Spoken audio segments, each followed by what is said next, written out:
Hey, everybody. Fun international break. We got to see Matt Freese, one game anyway, and we assume that he'll be in goal when New York City FC resumes after the break at home against St. Louis City SC, their first match in Queens in 2026. We're going to take a deep look at the U.S. men's national team, Freese performance aside, and even a little bit more than that. It's NYCFC Views Live. Turn up your volume. Because you're about to listen to The Sick Podcast. NYCFC Views. Collins approaches the shot, and New York City wins the first MLS Cup on their first try, and they're going crazy. Tiene tiro y gol! Gol! New York City es el campeón de Major League Soccer! The sickest New York City FC podcast. It's gonna be sick. Hey, I'm Glenn Crooks. There's Roberto Abramowitz, and we're your friendly New York City FC radio broadcasters. We are friendly for anybody that said hello to us before or after the game or out in the streets. I think we always say hi. We do. Yes. At least I do. All right. Well, you're better than me sometimes. I don't know about that. Let's not get crazy here. Good to see you again. We certainly at least spent a little time together down in Atlanta. I was there for 10 days, as it turned out. I know you came down and see the first game, which unfortunately for you didn't include Matt Freese, but you did get to see the half of football or soccer that led to some interesting social media posts along the way after the U.S. lost to Belgium 5-2. Second half in particular was difficult. But how are you, Roberto? I am doing fine. Missed you today at training. Got a couple of nice conversations in with Keaton Parks and the gaffer. I will be on your pregame show, as it turns out. I'm doing double duty. I'll be on your pregame show. Publicly, thank you for substituting for me today. And one of my rare Pascal very relieved to see me today, as it turns out. I don't know what that means, but very relieved. Well, because I've got those digging and prying questions. Yes, because I serve up the softball ones all the time. Exactly. But we're going to hear one of those responses in a little bit with his discussion around St. Louis City SC. So it's been a break. Keaton Parks also spoke today and reiterated, that the injury is still, he's fine, but, they have this master plan, to try to keep him on the field as much as possible. It impacts training at times, but he's at and he seemed to really emphasize that it was an important week to rest for him too. So, he's done a lot early on since given the clearance. Yes, absolutely. And he's played very, very well. He's, every time that he's in the lineup, things happen. And this is a team that, I think he even mentioned it. I don't think anybody expected him to be scoring the amount of goals that they're scoring, but everything seems to be working out pretty well. Yeah, the only thing that didn't work out well, there were a number of players on international duty. Both you had the Socceroos, Aiden O'Neill and Kai Truin. Ty Cruin. That's what we should call him, Ty Cruin. Kai Truin, along with Freese, nice for the U.S., but youth internationals too, including Drew Baera, who apparently, we know he was seriously injured. It's a knee. I guess it wasn't disclosed as to exactly what it was, but it has that ACL sound to it. Anyway, he's going to be out for yes, it does extended period, and that kind of that certainly puts the plans of their depth chart into a slight disarray.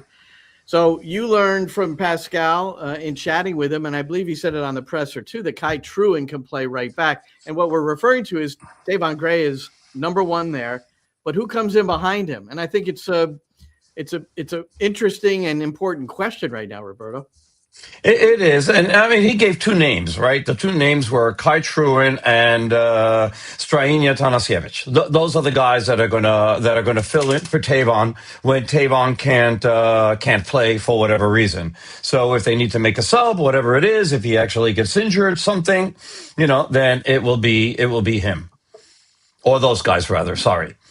Well, And by the way, one of the things that was interesting today, and I don't know if it came across on the interview I did or if it was in a press conference, but we were talking earlier today about the fact that did Kai Truin actually play like a wingback for the Australian national team?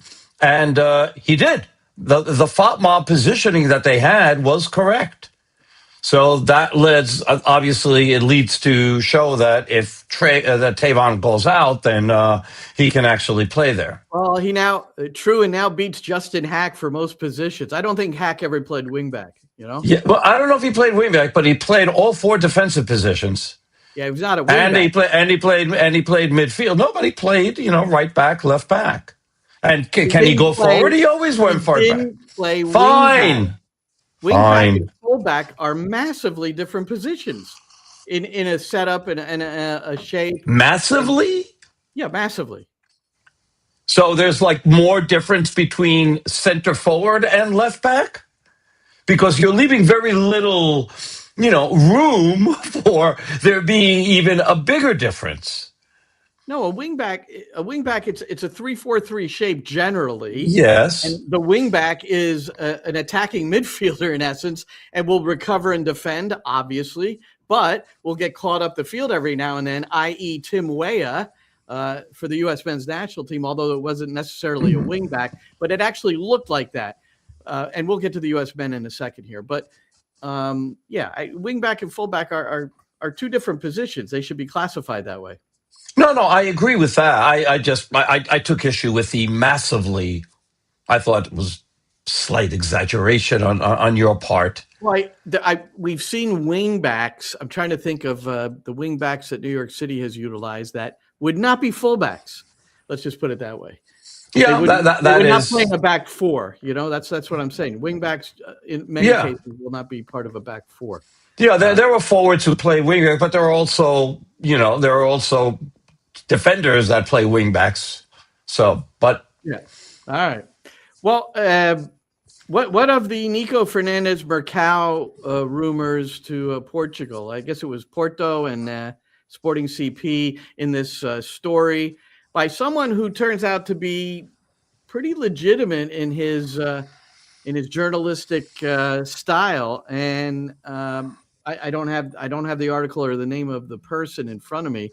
But, I know we kind of dug in to see if this person was actually legit that wrote the story. Anyway, I know no one's going to say it at the New York City Football Club, but what did you glean today? Anything? Yeah, there's a couple of different things. Not much, honestly, but I did ask the question. So I had Nico Fernandes Mercado as my halftime guest. And through the course of the interview, at the end of the interview, I asked him about that. And he said unequivocally, I'm concentrating on Saturday. That's all my focus is on Saturday.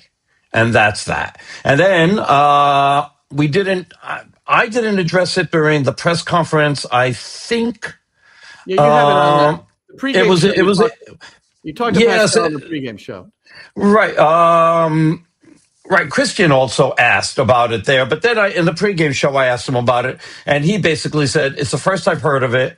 And he doesn't lead any, and there didn't seem to be any credence to any of it. But I sort of asked the question, not directly about, is this happening, but what is the, what is how does the team handle, those type of situations? And basically it was like, well, you handle them when they're real and when they come up. Because, in a situation like this, it isn't just, do we sell them, do we not sell them? Because there's a 10% of the fee, especially let's say if it's a $20 million fee, right, that is supposedly being bandied about, right? So that means $2 million goes to the player. So there's all sorts of things that are going on over there when it comes to an offer like that, if they're real. But we weren't able to glean anything out of it that makes it real or not. Yep. Yep, that's pretty obvious. Well, they are using him on the marketing side here, Roberto, celebrating the I summer of see. soccer in style. There's Nico fashioning the I don't know what that is, but it's It is it's the Americana jersey that they Black Top. come. Right. So yeah, they use this when they go out onto the field before the game, and when they're warming up, that's what they use. Okay, And it very looks nice. identical to the U.S. national team jerseys from 1994, except not in denim. And then every team will have the same one. I don't know if I love that. Oh, that's an MLS thing. Okay, I Yeah, wasn't sure. I just saw that they've today. done this. They've done this a couple of years, and you look at some of the jerseys, and they're like really cool. And then you realize that the only thing that every team has one, and the logo changes, so it doesn't make it unique. And I for that reason, I would not get it. All right. St. Louis. So they've got a new coach, Yohan Dame. Their record is poor, but here's Pascal with you today as part of the pregame show, which will begin at 7:15 Eastern on Saturday as New York City's playing in Queens for the first time this year. We'll get to that in a minute too. But here's Pascal on St. Louis City SC. Yeah, I think you put it well. It's a change. We saw the same process in preparing the game against Colorado, which was also something completely different than they played last season. Obviously, they're from the other side, so we faced them only once.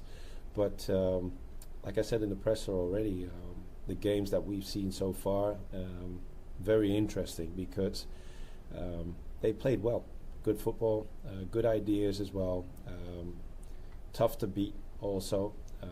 And they also got less than they deserved, if you ask me, because the results were not in their favor, at least not the majority of the games.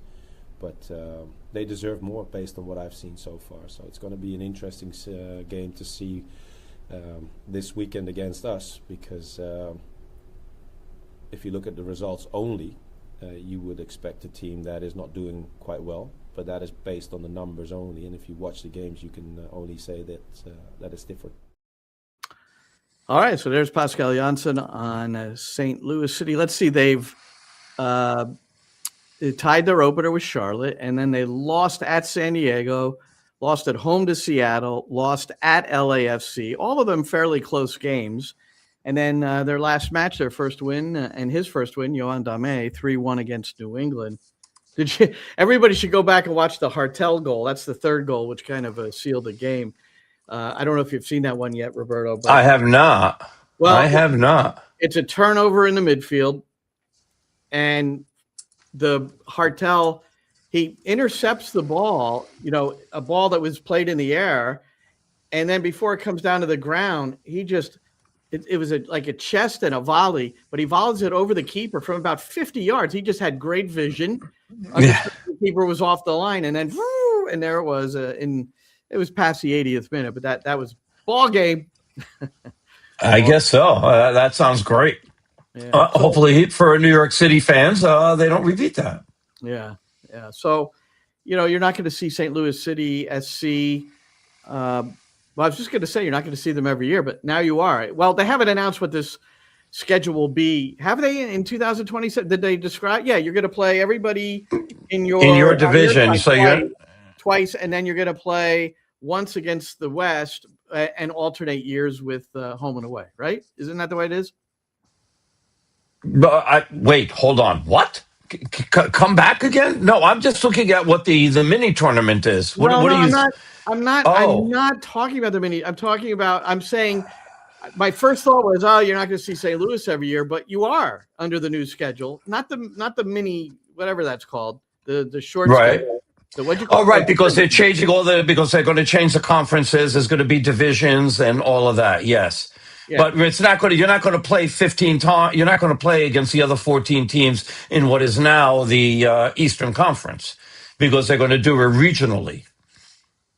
All right. Remember, there's going to be six conferences there's going to be. See, this is why. So I believe there were going to be either 5 conferences with 6 teams or 6 conferences with 5 teams, something like that. Then you play everybody twice, and within your division, and then or conference, whatever, and then you play everybody else once.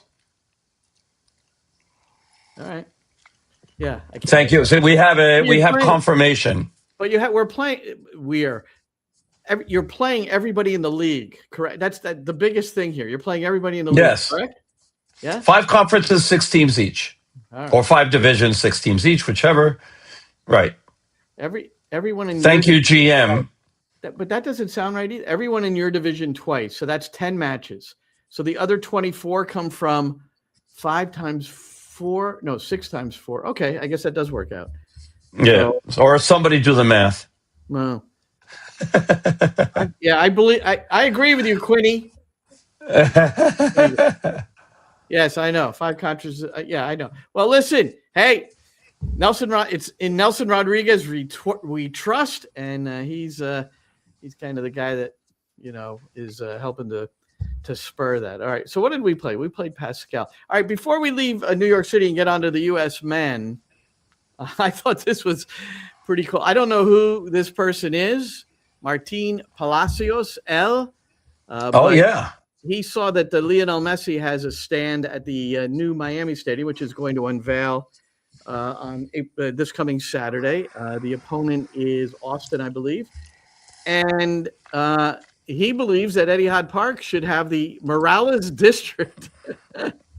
So very nice thought there, I think. Very nice thought. Absolutely.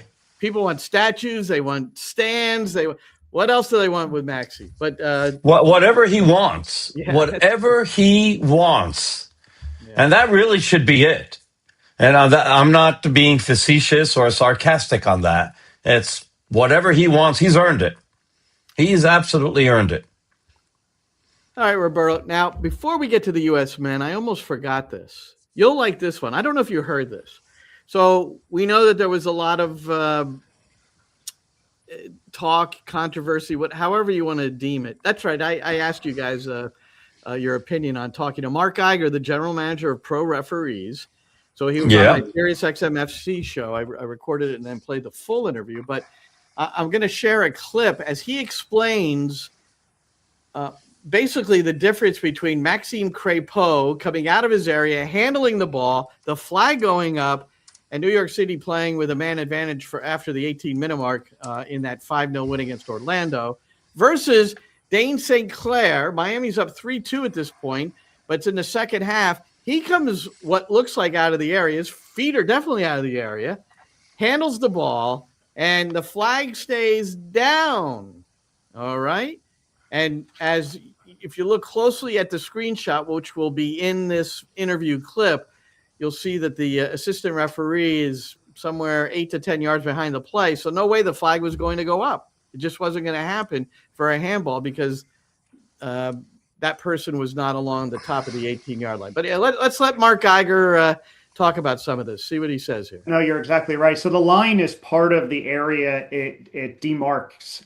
So the line itself is considered to be inside the penalty area. So for this to be a handball offense, the ball would have to be clearly outside of that line. So in this particular case, the VAR could not say that the ball was was outside of the line. If they think that there's a possibility that the ball is hanging in the air over the line, then it's considered to be inside the penalty area, and thus there would be no handball offense. I'm assuming you've seen that screenshot that was shared all over the place, where it really, I mean, if you look at it, you go like, wow, it looks like the ball is completely over the line. So what say you about something like that as far as what the VAR is looking at? Well, I've seen a couple doctored images as well, but the ones that the VAR had, I can't say for sure. Could it be outside? Yeah, it could be outside, but there's certainly nothing that's clear and obvious to say that it is 100% outside of that penalty area. Every stadium is supposed to have 18-yard cameras, and just because of the layout of the stadium, it's not always feasible to have it perfectly in line. Of course, that's something we would have wanted and would have helped with this situation. But because the 18-yard camera in Yankee Stadium is a little bit further up the field, maybe 25 yards away, it created a little bit of a dilemma for the VAR as well. How about that? So Yankee Stadium doesn't have a. So I follow that up by saying this, and I don't have this clip, Mark, GoPro. How can a camera not be installed along the top of the 18 box in every stadium? If there's others that, aren't right on the line, I can't comprehend that. And he claimed it was budgetary. And I'm like, how much is a GoPro or whatever they would use? You can't. It's not. You can't use a GoPro because it's not that. I mean, there may be other cameras and all that. It could be whatever. I'm not. Yeah. I don't even know. I've never used a GoPro, so I'm not even sure. I'm just saying, how can there not be a cheap alternative where you can see what's going on at the top of the box? That part. Well, sometimes it takes something like this for something like that to inspire or to shame somebody into actually doing that. It may take that. But the explanation's been really simple since the moment it happened. And if you understand VAR, which I know you do, but a lot of people, God, I mean, it is amazing to see the amount of people who just simply don't get it. This was a very simple procedure.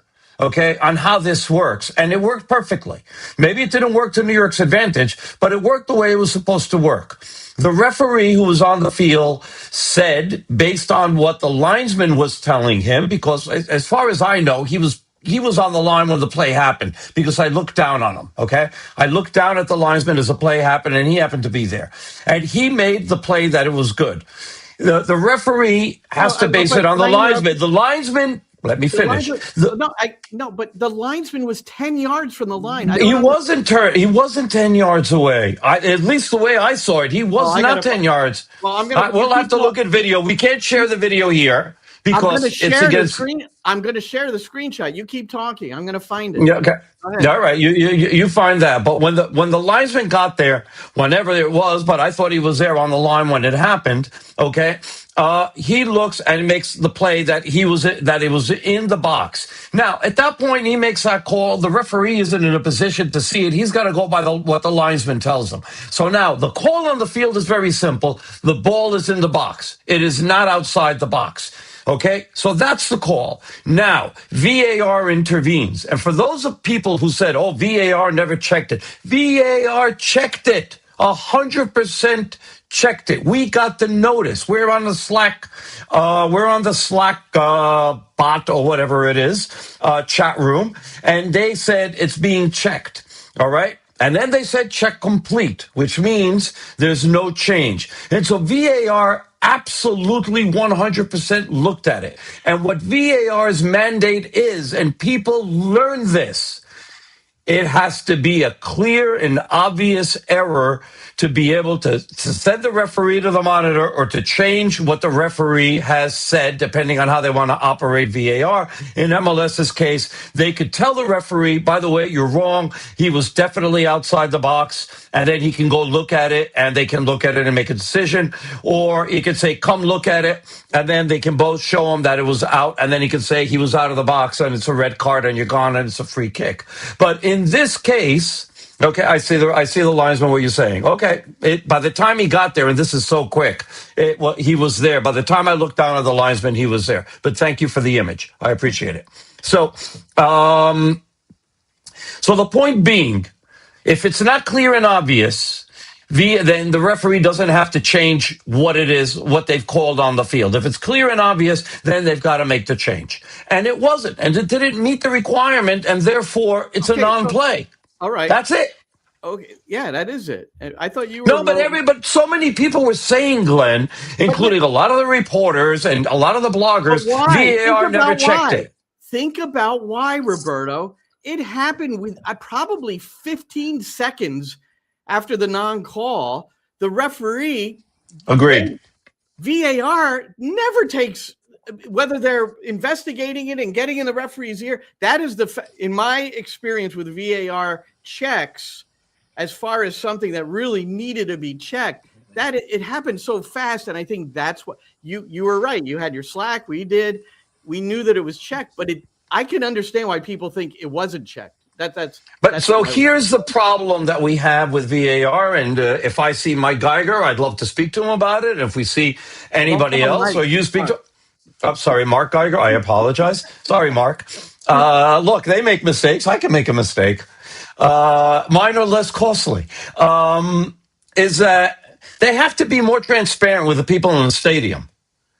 They have to be more transparent. And what I mean by that is, I don't know, the referee doesn't need to make an announcement, although maybe it's not a bad idea, but it will slow the game down.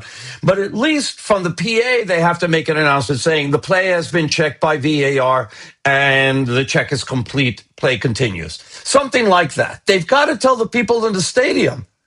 I mean, they're going to cause a riot one day because something like this, they think wasn't checked and there was no transparency. The more transparent that you can be, especially in the stadium, okay, they have to be.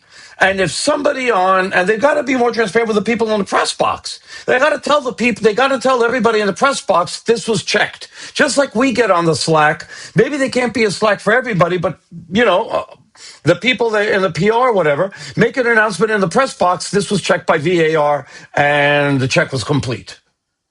They don't have to give any, I don't know, opinions or whatever it is. Just nice and cold and, this was checked, play on. And that's it. But everybody should know.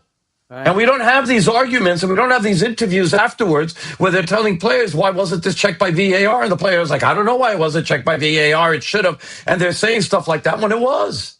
It's nuts.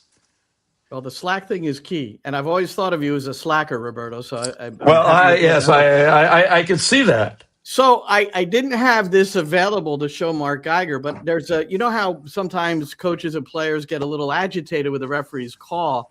Well, I saw this morning, so I thought I'd share. Here's a way now for referees to curtail, some of the objections. También Gianfran Blanco ahí. Y es que no es así, pero el jugador cree que porque el jugador. Tranquilo, muchachos, tranquilo. Are we going to get into trouble with YouTube again? Oh God! No, I hope not. I pulled that off of X, so may YouTube, I know. Strike me with lightning, or whatever else we're gonna do. All right. Yeah, but because studying karate can come in handy. Yeah. I mean, that was a beautiful kick. I saw that earlier today, and I was like, wow. 13 degrees wind chill factor in Minnesota today, but fortunately for them, they're playing against the Galaxy in LA on the weekend. U.S. Open Cup, New York City will play Westchester. In Westchester, they play at something called Memorial Stadium. It was built in 1931, refurbished in 2022 for $40 million.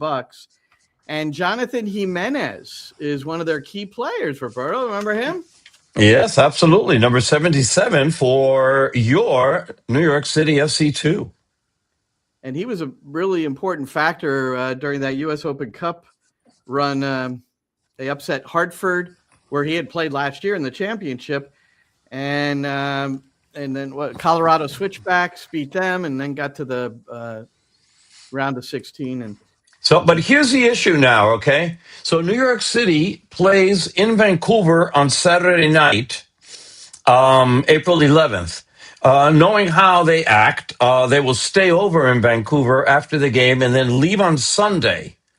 Monday's a rest day, and Tuesday they play against Westchester.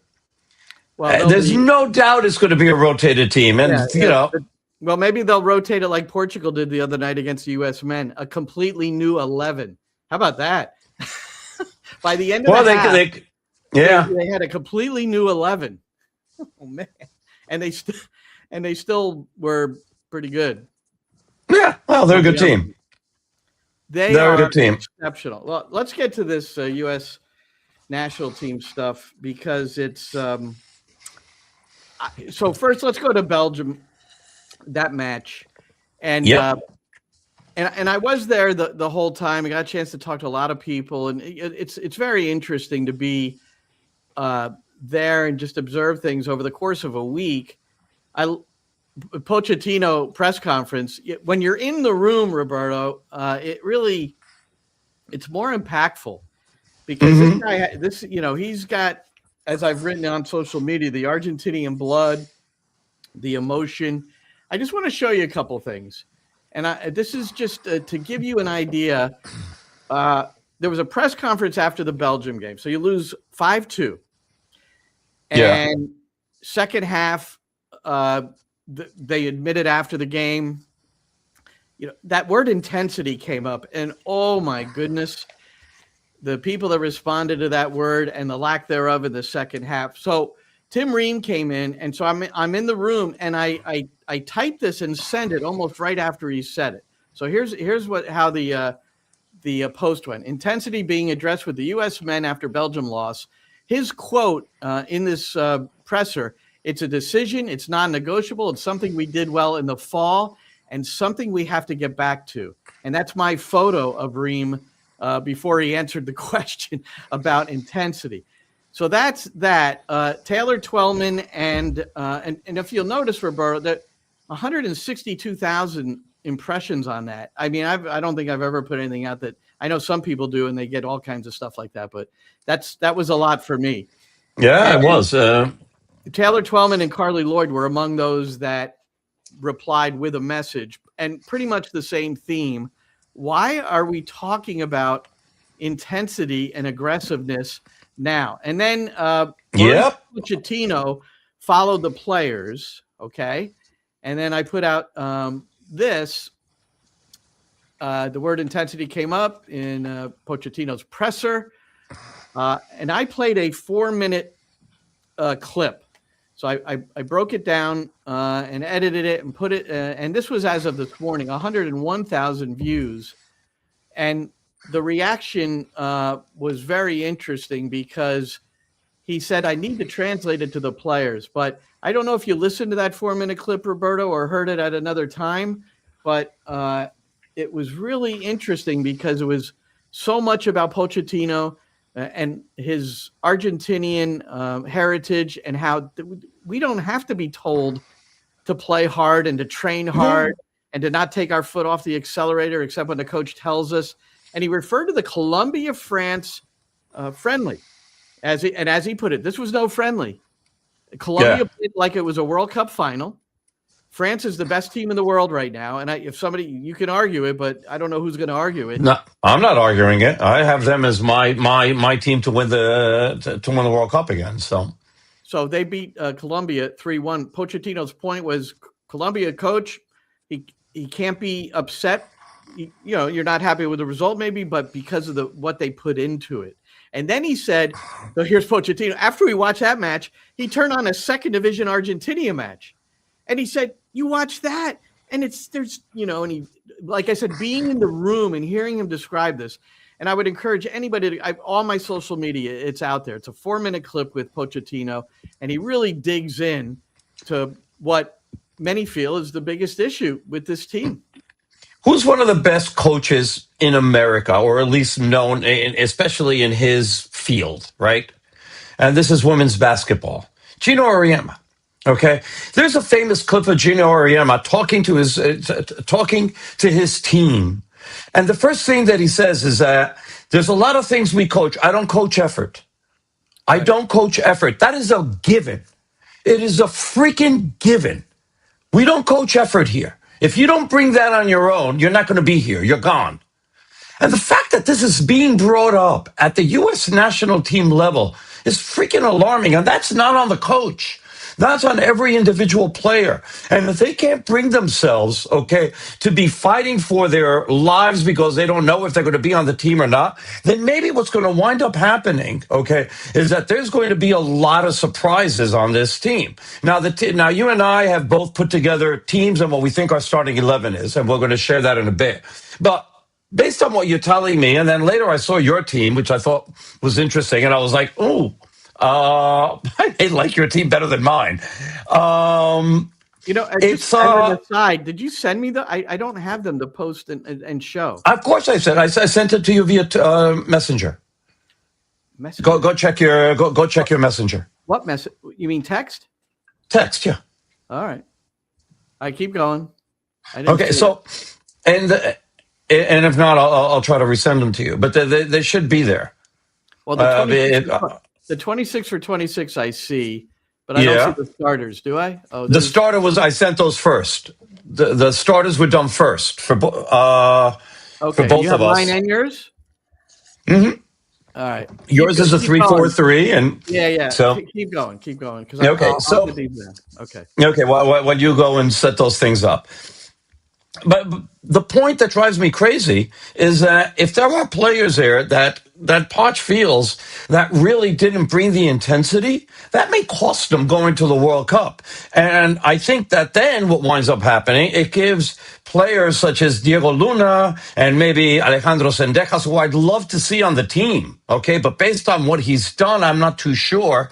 And you'll see when you put my team up, okay? But he just may make changes based on that and change the mentality of the team. Because if he doesn't think the team is bringing it, then, it's going to be very interesting to see who he calls in for Senegal and for Germany, because at that point, he will have named his team. He's already said that he's naming his team before those two last games that they're playing in Charlotte and Chicago. Well, what he said after the Portugal game is they're taking the next 3 to 4 weeks, and they're going to look at it very closely. Roberto, before we do this, I thought I want to play one of the more interesting things I heard him say in the post game against Portugal, and I'm not certain that you heard it, but it had to do with talent. So here we are talking about the intensity and how that impacts maybe against the best teams in particular. One little mistake, and they're going to bury you. But this was interesting. Belgium and Portugal ranked higher than the U.S. men's national team. Portugal's 5, for instance. U.S. is 16 in the latest FIFA. But here's Pochettino, and in it, his English sometimes is broken and it might be difficult to understand. But he's talking about the top 100 players in the world. So listen to what he says. We are USA, and we are competing again. Belgium, Portugal. I think for sure Belgium and Portugal have in the top 100 player few or some player playing in that top 100. I think we don't have. That is why it's good to play again this type of team. Frustrate? No. I am not. The frustration is not a frustration. It's good to see, because what I saw from my players today, even if Christian was a little bit frustrated, no? But if you compare Christian, the first game and the second game, that second game of Christian, he can improve from this type of performance. Because when you start to show that you feel, when you care, and you frustrate, it's because you want to win. You want to fight, you want to go, and you want to score, and you want to take the ball, and you want to hit the team. That is, for me, is the difference. Pretty interesting. So he's got Christian Pulisic and Weston McKennie on his team, and he doesn't have him in the top 100 players in the world, which, I haven't sat and looked at. No, it's not that he doesn't have him. No, so it's not that he doesn't have. There was a list that came out, earlier this year about who the 100. No, hold on. I know that. I know a list. I'm sorry to interrupt, but that has nothing to do with what he just said. I believe it does. I believe that he's talking about that list. I believe, based on what he said, that he's talking about the 100 best players, and there are no Americans because Pulisic was on it last year, but he wasn't on it this year.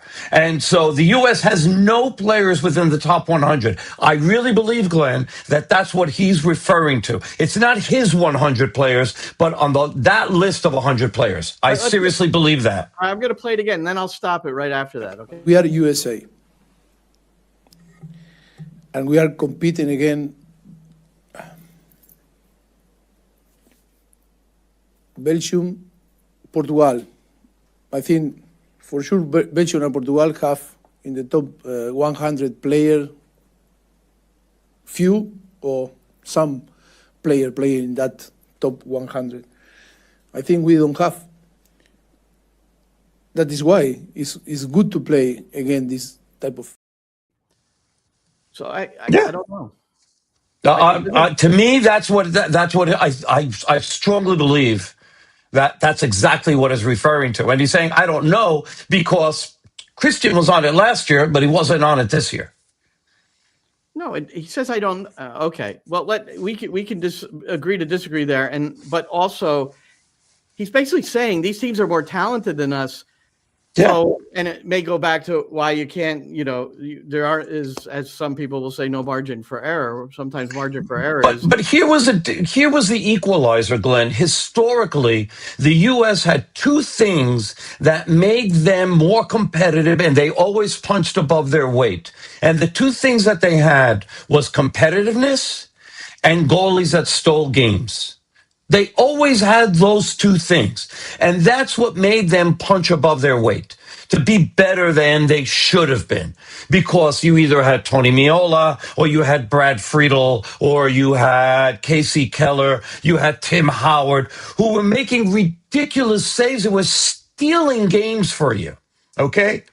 And then you'd get something on the counter. You'd be able to have, a brilliant moment of a Landon Donovan or a Clint Dempsey or a Gio Reyna, Tab Ramos, Eric Winalda, whoever it was, okay? And they'd be able to steal a game here and there, and they would punch above their weight. And so right now, the U.S. goalies, including Matt Freese, are good. I don't think that they're on the level of the people that I've mentioned before. I hope Matt gets there, and there's time to get there. And hopefully in this World Cup, he elevates his game to be able to make it and become one of those elite goalies that they are. All right. And on the other hand, the U.S. team has to be able to live every game, every moment like it's their last. And they've got to give. And sometimes you don't see that, where in the past it was a given. And I think those are the things that he's referring to. Well, one of the guys you mentioned in there, Eric Winalda. So I was on the air with Eric on Sirius XMFC a couple of nights ago.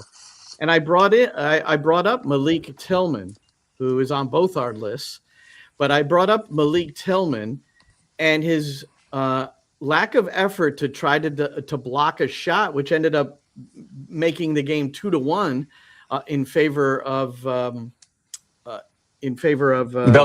Belgium in the opening game. And Eric gave what I thought was a really surprising response.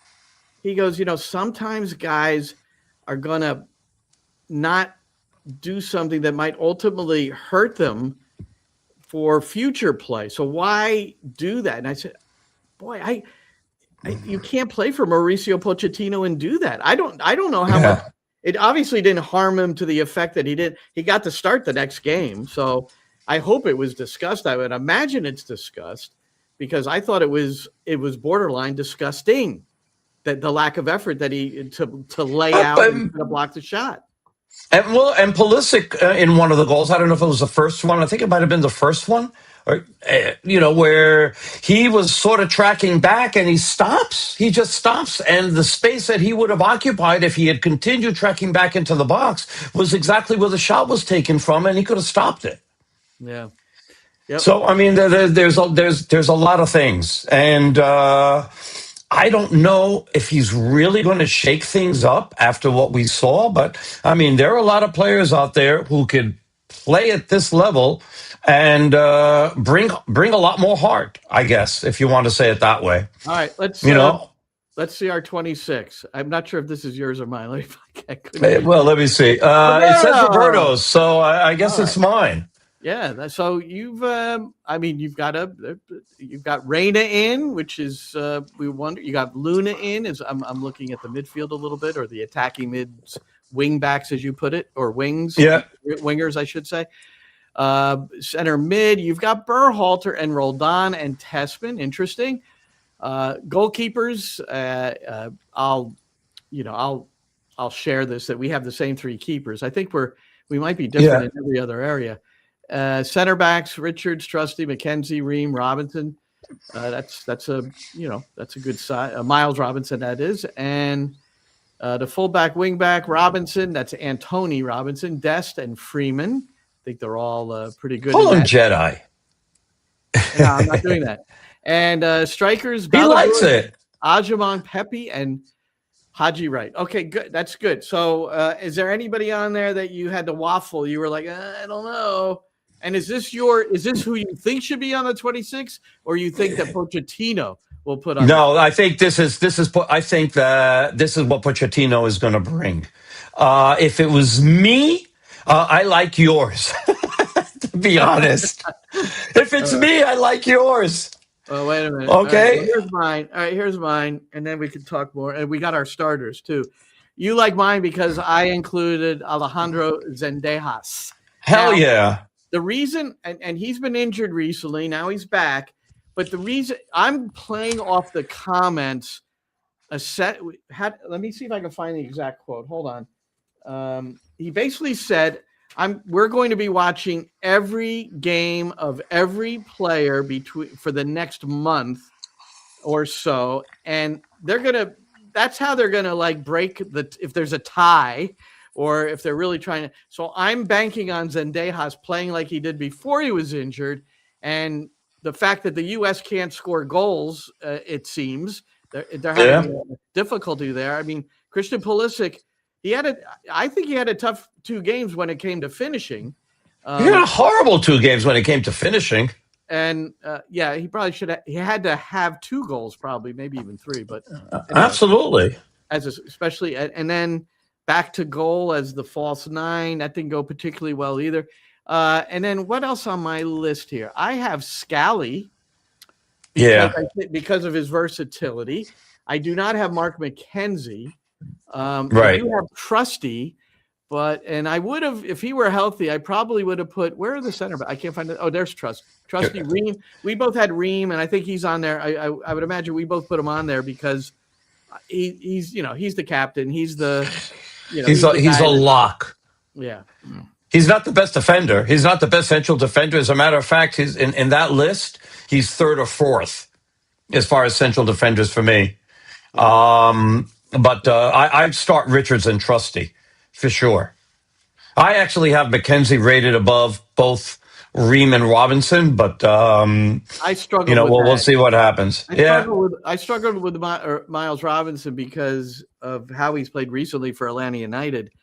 And then he got injured and had to leave camp. So he was ineligible. Injury ineligible for both matches. So we didn't get. He definitely would have played.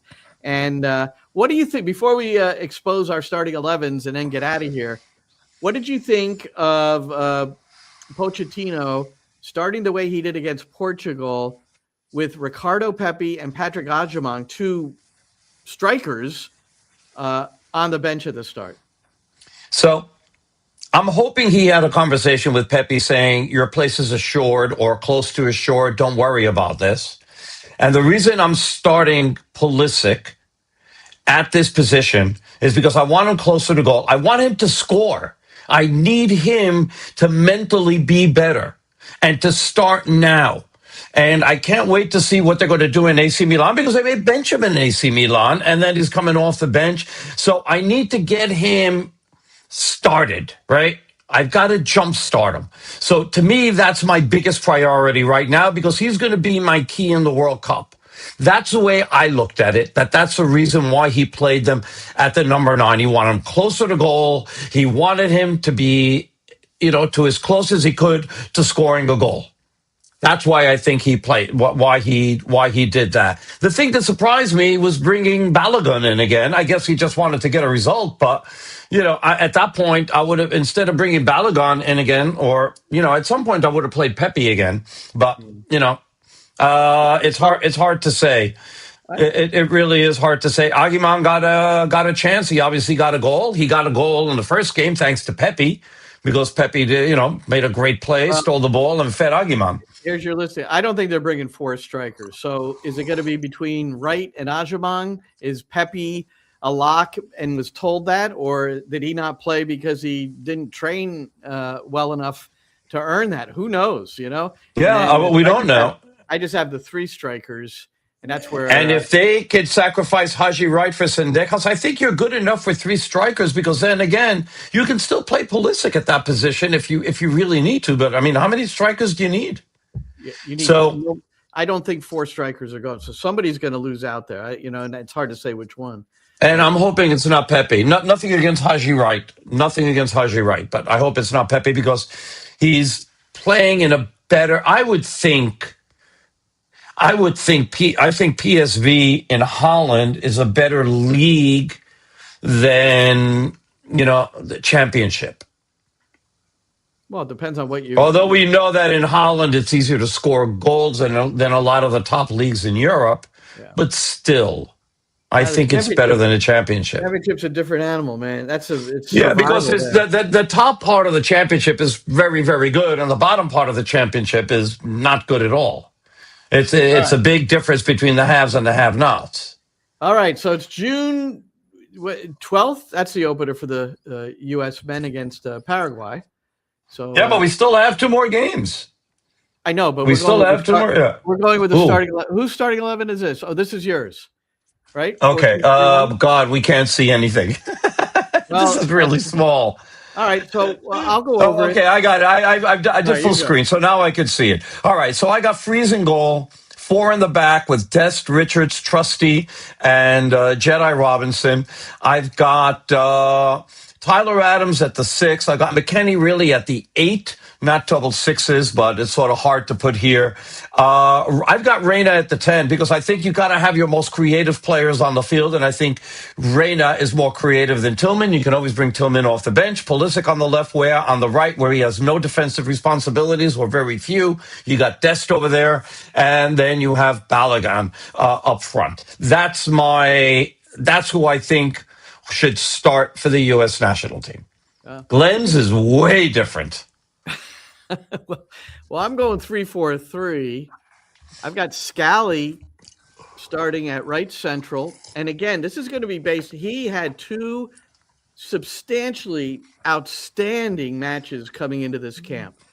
So if he keeps that form and he can play wingback, and Pochettino said he would have no problem playing him in central defense on the right side because of the injuries to Richards and Miles Robinson, who was sent home. So it's Scally, Richards, and Trusty at central defense. Weah, right wing back. Anthony Robinson left. Adams and Cardoso. I think Cardoso is almost a lock to start. I really feel that strongly about him. Balogun up top and McKennie on the right, Pulisic on the left. And that, to me, is a side that is dangerous on the attack, solid on the defense, because I think if you're going to play like this, it's really important to have 2 strong 6s, and they can get forward a little bit, but neither one of them will get too far forward. So it's almost like I always remember Dome Torrent, attack with 5, defend with 5, and then they'll get the 6th and 7th player in there every now and then. But that's what this shape dictates. All right. We'll see how it goes. Guys, chime in. Anybody got a starting lineup out there? Yeah, you can share yours. Yeah. If anybody has one, we'll see. They're very quiet tonight. It is quiet. But anybody watching, if you're I don't think anybody is bashful that's viewing us. But if you want to send us, or Roberto or I, you follow us, or DM us. I don't know how else to do it. You can find us. Just send us your, and we'll put it up. If you identify yourself, put your U.S. Men 11. We'll set you up. All right, Roberto. Hey, we're back this weekend. Game. MLS. Yay! Yippity doo dah. St. Louis. It's really going to be interesting because it's a team that New York City has not seen often. The last time New York City played St. Louis, it lost 2-0 2 seasons ago. The opener, right? Yes, and that was the only time as well. And the only time. So different teams by far.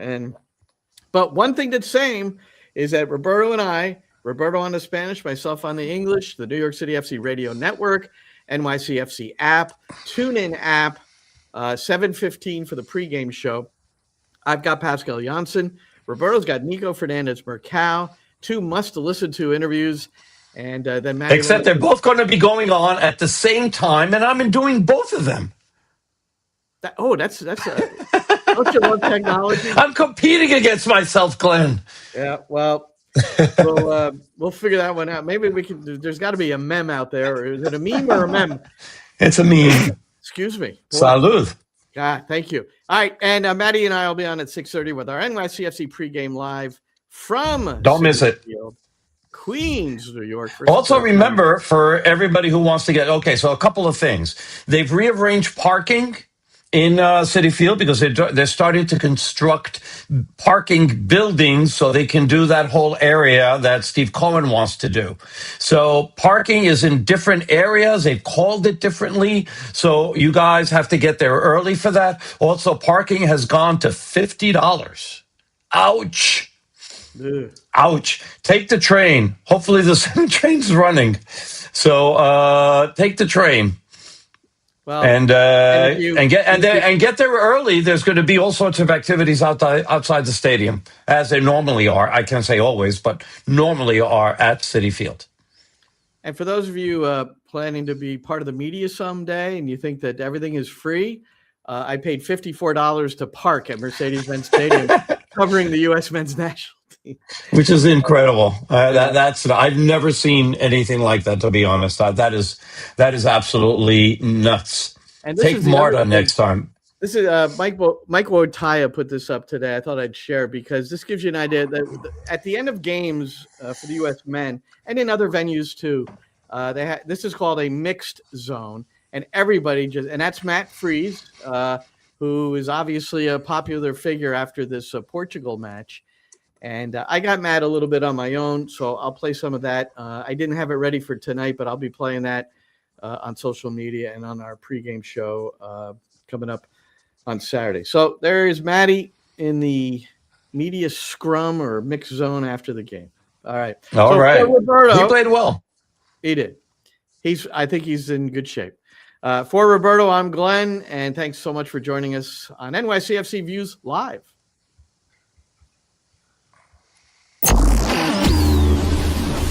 And that's a wrap. Hope you don't miss us too much until next time. Follow the Sick Podcast NYCFC Views on YouTube, Instagram, Facebook, Google Play, and Apple Podcasts. All right.